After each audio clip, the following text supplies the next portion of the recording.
¿Qué tal? ¿Cómo están amigos y amigas de esta comunidad? Mucho se ha estado discutiendo en las últimas semanas, sobre todo a raíz de la condena en contra de Genaro García Luna en Nueva York, los diferentes poderes que conforman una empresa criminal, un estado criminal. Y sobre todo se ha estado basando la discusión también en el Poder Judicial a raíz de que se han estado otorgando una serie de amparos a personajes involucrados en casos icónicos tanto de corrupción como presuntos vínculos al crimen organizado. Rosario Robles, Alejandro Gutiérrez, el caso también, por supuesto, de Francisco García Cabeza de Vaca. Voy a platicar con un experto en materia de narcotráfico, un personaje que ustedes lo saben bien, en lo personal admiro muchísimo, el periodista y escritor, el maestro Ravelo. ¿Cómo estás, maestro? ¿Cómo ¿Qué estás? Muy buenos. tal? Buenos días, gracias por la invitación y la oportunidad de conversar. Ricardo, pues yo de entrada te preguntaría, ¿qué lugar ocupa el Poder Judicial en la estructura del crimen organizado? Tú y yo hemos platicado muchas veces de política, de empresarios. ¿Qué pasa con el Poder Judicial? ¿Cuáles serían sus presuntos vínculos con todo lo que opera en materia de crimen organizado? Mira, el Poder Judicial ha estado infiltrado desde hace muchos años por redes del crimen organizado. Yo he tenido la oportunidad de dar seguimiento a algunos casos en los que me he encontrado, por ejemplo, con personajes de la delincuencia que influyen muchísimo en en los fallos al momento de dictar sentencias. Muchos capos del narcotráfico amenazan a jueces o los corrompen para que a sus rivales les dicten sentencias condenatorias elevadas. En otros casos, hay también mucha corrupción para favorecer intereses del crimen mediante suspensiones, el otorgamiento de amparos. El caso Cabeza de Vaca, por ejemplo, es bastante ejemplificativo en este caso, porque bueno, hasta hoy no se entiende cómo este personaje después de estar prácticamente en la lona, de pronto pues obtiene una suspensión definitiva que lo salva de la prisión y lo pone prácticamente ya en en la antesala de una posible candidatura presidencial en 2024. Cabe señalar que Cabeza de Vaca tiene un expediente abierto en Estados Unidos, es decir, también se le investiga por lavado de dinero y vínculos con el narcotráfico en aquel país. De esto no conocemos cuáles son los avances que hay en esa investigación, pero para efectos de México, el caso de la autoridad en México, pues prácticamente él ya libró la posibilidad de pisar la cárcel. Están otros casos que también son muy ruidosos, y me llama mucho la atención que el presidente Andrés Manuel López Obrador no ponga el dedo, no sea enfático en esta parte. Las suspensiones que han favorecido a Ovidio Guzmán, por ejemplo, para no ser extraditado, en este caso no conocemos ningún pronunciamiento del presidente. Él se extraña de los fallos que han favorecido a otros personajes, en este caso a Cabeza de Vaca, pero nada dice sobre el tema Ovidio. De tal manera que, bueno, creo que la exigencia hoy es que se lleve a cabo un saneamiento del Poder Judicial, porque cada vez resulta más evidente que hay intereses criminales, intereses que favorecen a la corrupción. ¿Está vinculado el Poder Judicial, más no vinculado, sometido el Poder Judicial al interés narcoempresarial, narcopolítico y de ahí la defensa de los operadores como son los cárteles? Sí, por supuesto que hay muchísimos intereses ahí en juego, ¿no? Hay muchísimo dinero de por medio, pagos multimillonarios, y poco se investiga, digamos, las fortunas que han amasado muchos jueces o funcionarios del Poder Judicial del más alto nivel, como magistrados, que han favorecido intereses no solamente del crimen organizado, pero sí de la política, de casos de enriquecimiento ilícito, asuntos patrimoniales. Por ejemplo, algo que se ha conocido muchísimo es cómo está operando, por ejemplo, el Poder Judicial en Jalisco. Eh, Acabo de publicar una historia donde Por ejemplo, una persona que fue favorecida con una sentencia en el año 2000, supuestamente se presentó ante un notario de León, Guanajuato, y le dijo que necesitaba que acreditaran su identidad porque iba a solicitar la revocación de la sentencia que lo favorecía. Y entonces el notario elaboró un escrito donde dice que la persona favorecida con la sentencia acudió a su despacho, se identificó con su nombre, con su identificación, un pasaporte, y de esta manera él solicita que le acrediten que él es la persona que está solicitando la revocación de esa sentencia, le dan el documento, luego acude ante un juez en Jalisco y obviamente solicita que revoque la sentencia a su favor, lo hacen y de esta manera pues digamos, el adversario legal que estaba peleando unas acciones, pues resultó favorecido con la revocación de la sentencia. Entonces, este tipo de corruptelas son el pan nuestro de todos los días en Jalisco. Ahí, por ejemplo, el caso de el excuñado del gobernador actual, Enrique Alfaro, está señalado de ser el que negocia los turnos y el que le asigna los casos a ciertos jueces y magistrados que ya son parte de un equipo, de una estructura mafiosa para favorecer intereses de amigos o perjudicar enemigos, ¿no? Y hacen negocio con los fallos judiciales que tienen que ver con delitos patrimoniales, cuestiones de tierras, herencias, en fin, o negocios, ¿no? Porque hay muchos casos de licitaciones amañadas que pues fueron cuestionadas en su momento, pero bueno, este grupo opera con base en estos intereses, de tal manera que siempre salen favorecidos sus juicios, sus casos. Y así lo podemos observar en Baja California, lo podemos observar en todo el país. Es decir, lamentablemente hoy tenemos un poder judicial corrompido, que además no me queda ninguna duda de que en este país la justicia se compra y se vende. Ricardo, con base en ello, y a lo mejor te voy a preguntar una obviedad, pero la Suprema Corte de Justicia, que en muchas ocasiones la narrativa oficial nos dice es impoluta o llegan personas de una probada honestidad, pero que han tenido personajes pues, como Medina Mora, por ejemplo, que tiene un antecedente directo con el gobierno de Calderón, con García Luna y con todos ellos.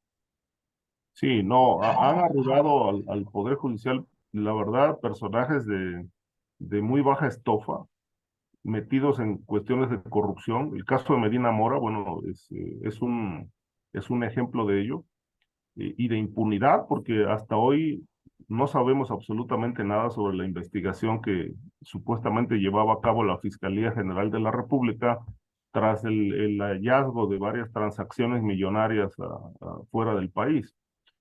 Todo indica que el asunto quedó archivado tras la renuncia como ministro, pero que no se nos olvide que ahí hay una cuenta pendiente con la justicia que hasta hoy no se ha podido aclarar y él tampoco ha dado la cara para aclarar qué pasó, de dónde obtuvo los fondos que transfirió a Europa y a Estados Unidos. Esto, por ejemplo, es un caso pues mancha al Poder Judicial, este, porque el Poder Judicial, la verdad es que sigue siendo una, una, una institución, un poder básico, importante para la justicia en México, pero lamentablemente está pues muy infiltrado por intereses no solamente políticos, sino también del crimen organizado, ¿no? Y creo que esto se ha podido documentar a través del tiempo. No solamente hay amenazas, sino también muchísima corrupción que pues favorecen intereses corruptos con fallos judiciales pues que son bastante sospechosos. Y creo que esto para una democracia como la que se aspira a tener en México pues no ayuda absolutamente para nada. Al inicio de esta interesante charla mencionábamos el caso de Cabeza de Vaca. Tú eres uno de los hombres de las voces que mejor conoce lo que pasa en Tamaulipas. Y quiero aprovechar tu presencia también para preguntarte, eh, ¿cómo se vive de Tamaulipas desde hace ya más de 30 años? ¿Qué intereses, de qué personajes están involucrados? Porque vemos por un lado pues el cártel de Matamoros, posteriormente vimos el cártel del Golfo, luego los Zetas, el cártel del Noreste. Siempre hay una organización criminal que genera hechos como los de Matamoros, por ejemplo, hace algunas horas. ¿Qué hay detrás de Tamaulipas? ¿Por qué Tamaulipas está siempre en llamas ante la situación del crimen organizado? Mira, primero que nada está su situación geográfica, ¿no? O sea, es una frontera, es un paso, un cruce fronterizo quizá de los más bollantes del país. Eh, y por otro lado, hay organizaciones criminales que se están disputando ese control territorial. Eh, yo creo que dices bien, es decir, desde hace 30 años, yo creo que un poco más, ¿no? Porque todo esto lo empezamos a conocer, por ejemplo, desde la época de Juan N. Guerra, Juan Nepomuceno Guerra, que es el fundador del Cártel del Golfo, tío de Juan García Ábrego, que fue jefe de esa organización criminal durante el Salinato. Y obviamente, bueno, este personaje comenzó traficando alcohol. Posteriormente, bueno, se dedicó al narcotráfico, funda el Cártel del Golfo y bueno, desde entonces se tiene información, hay informes en el Archivo General de la Nación relacionados con la forma de operar, ¿no? Tenía muchísimos contactos a nivel militar, policíaco, político, y yo creo que esto marca un antecedente importante de por qué Tamaulipas es un lugar donde todo huele a delito, ¿no? Hay desde Manuel Cavazos Lerma, en los años 80, 90, hasta la fecha, pues Tamaulipas sigue teniendo la mala fama de que sus gobernadores han estado relacionados con el crimen organizado, ¿no? Ahí están los casos de Thomas Yarrington, que pues ahora está siendo procesado, juzgado en Estados Unidos, pero a él no se le consideró en su momento, tras su detención, como un personaje de la política que fue alcanzado por las redes del crimen. Más bien a él ya se le está juzgando como si fuera un capo de la droga. La misma suerte corrió su sucesor, Eugenio Hernández, que todavía está preso en México y pendiente de ser extraditado a Estados Unidos por una fortuna de 30 millones de dólares que no ha podido acreditar. Él asegura que esta fortuna proviene de sus negocios en bienes raíces, en la industria de la construcción, porque él es ingeniero civil y constructor, pero las autoridades de Texas consideran que son sobornos recibidos por parte del crimen organizado. El único que no aparece en lista bajo investigación de Estados Unidos ni de México fue el sucesor de Eugenio Hernández, el señor Higinio. Pero luego Cabeza de Vaca pues ya traía una historia muy, muy larga. Hay señalamientos en su contra desde que fue alcalde de Matamoros y testigos que declararon ante la DEA y ante el Departamento de Justicia que fueron lavadores de dinero del cártel del Golfo y de los Zetas, señalan que le hicieron aportaciones millonarias para sus campañas a senador, campañas a alcalde. Hay un testimonio muy revelador que dice que, por ejemplo, Tomás Yarrington le solicitó dinero al cártel de los Zetas para financiar a la oposición, a los candidatos de oposición. Entre ellos aparecía Francisco Cabeza de Vaca como aspirante a la presidencia municipal de Matamoros. De acuerdo con este expediente, pues Cabeza de Vaca venía siendo financiado desde años atrás Y de esa manera, pues, llevó a cabo su carrera política, siempre, pues, cobijando intereses del narcotráfico, ¿no? De ahí que, bueno, sea tanto lo que es tan robusto el expediente donde él aparece incriminado, que por eso llama muchísimo la atención y genera muchísimo sospechosismo que hoy haya sido beneficiado con una suspensión definitiva, ¿no? Del otro lado de la frontera, querido Ricardo, ¿quién respalda a estos narcogobernadores? ¿Quién respalda a estos grupos delictivos? Porque a final de cuentas, como bien dices, Tamaulipas es frontera, frontera con estados importantes para la economía de los Estados Unidos, para el Partido Conservador, para la gente que de una u otra manera conserva ese poder económico y militar. Sí, bueno, obviamente del otro lado de la frontera en Estados Unidos, pues también hay redes, ¿no? Hay redes que favorecen estos intereses. La droga que cruza por Matamoros o el contrabando que cruza por Reynosa, por toda esa zona, esa faja fronteriza, pues necesita tener brazos, inteligencia, protección del otro lado, ¿no? Porque imposible que la droga o las mercancías o el dinero o las armas, pues crucen sin tener operaciones del otro lado que favorecen esos intereses. Yo creo que es de ambos lados, de ambos lados de la frontera donde se favorecen todas estas acciones y Tamaulipas siempre ha sido está considerado, digamos, dentro del crimen organizado como la joya de la corona. Eh, los grupos criminales que los grupos criminales que dominan una frontera, pues dominan el negocio porque obligan a otros grupos criminales del resto de la República a negociar con ellos para poder cruzar sus mercancías ilegales. Eh, es muy importante para el crimen organizado tener políticos en puestos importantes, porque de esta manera se favorecen esos intereses. Por ejemplo, desde Yarrington se conoce que, por ejemplo, los programas sociales se usaron en el gobierno de Yarrington para lavar dinero del crimen. La industria de la construcción también.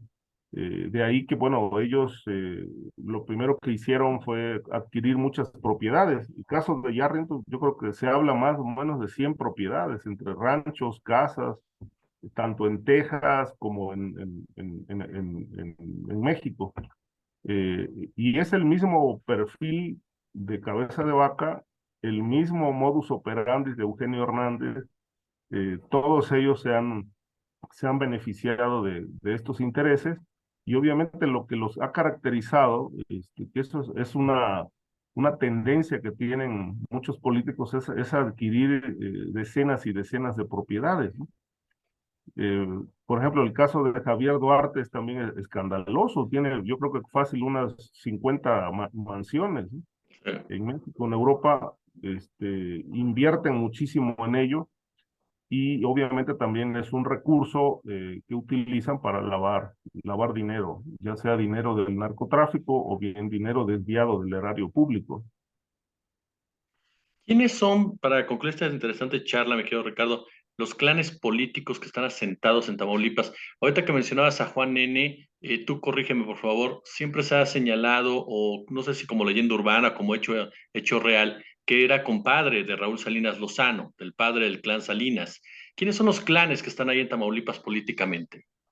Mira, bueno, desde entonces viene Juan Nepomuceno Guerra, era el prototipo del mafioso y político, ¿no? O sea, él, por ejemplo, tenía esta característica de ser una suerte de benefactor social, Mm. porque la gente que necesitaba un favor, por ejemplo, dinero para comprar medicamentos o para sacar a alguien de la cárcel, pues acudían a ver al señor, a Juan N. Guerra. Él tenía muchísimas influencias y podía ayudar a la gente que necesitaba en ese momento un favor. Tenía un restaurante en Matamoros, y ahí se daban cita narcotraficantes, políticos, policías. Es más, Carlos Salinas visitó el restaurante, y tenía muchísima influencia. Algo que llama mucho la atención de Juan N. Guerra es que murió impune, nunca se le acreditó ningún delito. Y obviamente desde entonces, pues sí, se estableció esta relación de compadrazgo con Raúl Salinas Lozano, el papá de Carlos y de Raúl, que pues favorecía también de alguna forma esos intereses. Los clanes, bueno, hablamos de caciques políticos, por ejemplo, no obstante que estaba bajo investigación en Estados Unidos todavía, Manuel Cavazos Lerma, ex senador, ex gobernador, es uno de los importantes que se le atribuyen haber dado continuidad a la hegemonía del cártel del Golfo, ¿no? Están los Cárdenas, que son los parientes de Ociel Cárdenas, que fueron agentes federales, estuvieron involucrados en actividades como madrinas de la Policía Judicial Federal. Este, Está, por ejemplo, la familia de García Ábrego, que al mismo tiempo está en Nuevo León, pero tienen muchísimas propiedades también en Tamaulipas. En fin, son muchísimos. Otros ya no viven en Tamaulipas, están operando desde Estados Unidos, porque, bueno, hay esa facilidad, ¿no? De cruzar la frontera. Pero lo cierto es que, como bien decías al inicio, es decir, gobiernos van, gobiernos vienen, y el crimen organizado se mantiene floreciente en esa entidad. Eh, por ejemplo, el cártel del Golfo se mantiene firme, de pie. Los Zetas no desaparecieron, simplemente se transformaron, y se habla de que hoy son, sus miembros importantes están en el cártel del Noreste. Dejaron de ser un grupo armado al servicio del cártel del Golfo y se volvieron una organización independiente. También está Sinaloa, sobre todo ahora que ganó el partido Morena en Tamaulipas, pues Sinaloa extendió sus reales hacia Tamaulipas también. Está el cártel de Jalisco Nueva Generación. Es decir, siempre hubo guerra entre el Golfo y Sinaloa, precisamente por lo que mencionaba hace un momento, porque uno de sus ambiciones más acendradas de los grupos criminales es controlar una zona fronteriza, porque les facilita el tráfico, negocian con otros grupos que quieren cruzar mercancías. Es decir, la máxima que se ha dicho siempre es que el grupo criminal que controla las fronteras controla el negocio. Y obviamente en Tamaulipas se da todo, es decir, hay grupos criminales que tienen control territorial y al mismo tiempo tienen protección oficial, ¿no? Porque desde los años 60, por decir algo, por establecer un tiempo, el crimen organizado viene financiando las tareas políticas de quienes son gobernadores de la entidad. Hay muchos testimonios que dan cuenta de cómo estos grupos de la delincuencia financiaron a Yarrington, financiaron a Eugenio Hernández, financiaron a Cabeza de Vaca, en fin. Es decir, no ha cambiado nada en Tamaulipas desde esa época. Mi querido y admirado Ricardo Ravelo, siempre es de verdad un placer para tu servidor escucharte y aprender de tus análisis, tus comentarios. Te agradezco muchísimo esta charla. Cómo no, yo agradezco también la oportunidad de conversar este tema tan polémico y difícil.